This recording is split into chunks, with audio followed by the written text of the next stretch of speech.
Please welcome Italome Ohikuare. Hey. Okay. One muggy Miami afternoon, my parents surprised my brother and me with an early Christmas gift, an exorcism. They'd flown in a pastor from an African charismatic church, a church, where in addition to screaming in tongues and running on hot coals, they perform exorcisms on a weekly basis. This exorcism was primarily intended for my brother, who's mentally ill. You see, my very loving but very superstitious parents believed my brother needed a miracle, because despite years of scientific research, his mental illness wasn't simply a disorder, it was a demonic curse. Once it was removed, he would be cured and perfectly normal.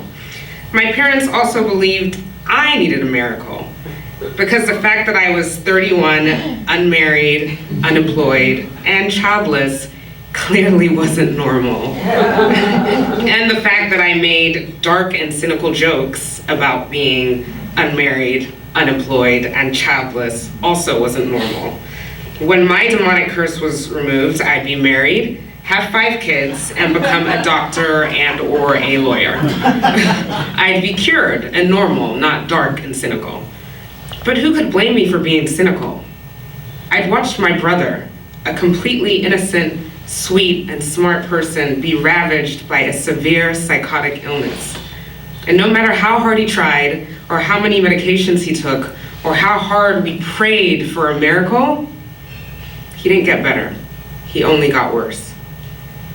And then there were my own struggles, which obviously paled in comparison to my brother's. But I never thought I'd get to be in my 30s without a career or a husband. And I tried. Online dating, meetups, advanced degrees, nothing had worked, so I just shrugged. And I said, that's life. Life sucks. But deep down, I didn't want to be cynical. I wanted my brother to get better. I wanted to find Mr. Right. I wanted to have Mr. Right's kids. I wanted the whole white wedding and white picket fence. And most of all, I wanted to be a storyteller. I wanted to make films, TV shows, plays, any way I could tell stories that would touch people all over the world. But after years of disastrous dates and rejection letters, I had no idea how any of that would happen, if it was ever gonna happen. Hence the shrug. Life sucks. My family wasn't buying my life sucks motto. While my parents believed my curse could be exorcised, my relatives in Nigeria had a much better solution.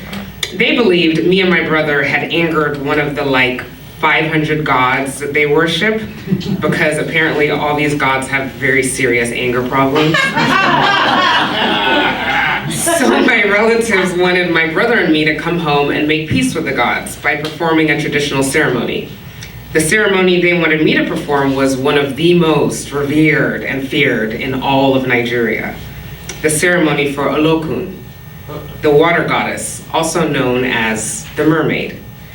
According to my dad's tribe, it was a ceremony of purification. I'd be immersed in Olokun's sanctified river, then brought back up, pure and new, cleansed from my wrongs. When my dad told me this, I said, but I haven't done anything wrong. It is symbolic, he explained, like getting baptized. Oh, I said, and you must sacrifice a white goat. Oh, that part's really exciting. I asked my mother, Mom, what's your tribe's version of the ceremony? We throw babies in the river. She said this with a straight face. Babies? Yes, she said, but only the deformed babies. Right, because it's perfectly okay to drown deformed babies.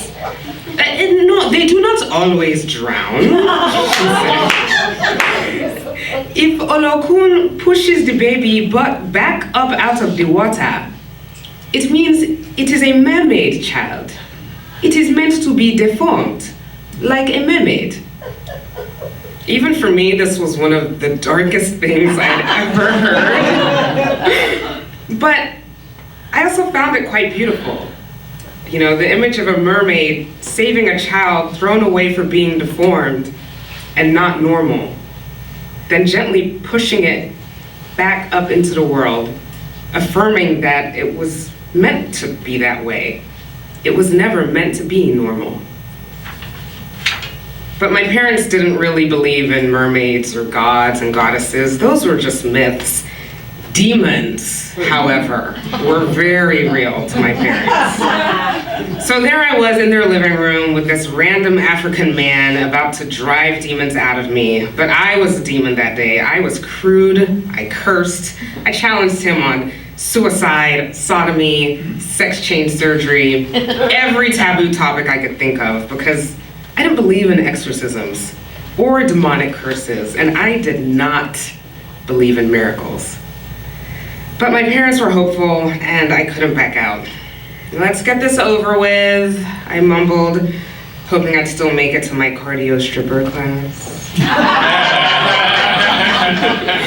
I tried not to laugh as the pastor and my parents convulsed and screamed gibberish to the heavens. Then came the worst part, the dreaded laying of hands. This was the miracle moment, when I was supposed to scream or faint. Something big and unexpected had to happen to show that the exorcism was working. But when the pastor laid his hands on my head, he went silent. He closed his eyes. "I am having a vision," he said. Oh, great, I thought. "You are a storyteller, yes?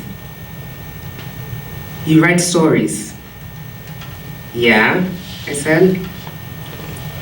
"I see you sharing your stories and touching the lives of millions of people. Yes, I see it. God is going to use your stories to change the world." And then a miracle did happen. I started crying. I broke down crying because that pastor saw a vision of the future I so desperately wanted, but couldn't see for myself. My parents would later swear they never told him I was a writer, but it didn't even matter. At that moment, he said exactly what I needed to hear to bring me out of my darkness and my cynicism, and to make me stop believing that life sucks and start believing in white weddings and white picket fences. As I lay on the floor crying, I thought, okay, let's say this crazy African man is right. How can I achieve this future? How can I become a successful married storyteller and a mother when I'm so not even close to any of the above? Then I felt something push me up from the floor. My parents and pastor would say it was my renewed soul, no longer a slave to the demonic curse.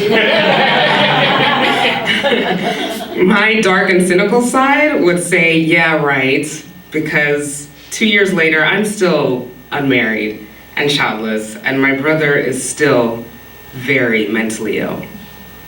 And I still don't believe in miracles. But now I believe in God. And I believe in mermaids. And I believe God made my brother and me his little deformed mermaids. And if he made us that way, then we must be okay. And most of all, I believe it was God who pushed me up off that floor, because deformed mermaids can still be great writers and wives and mothers. All they need is a gentle push.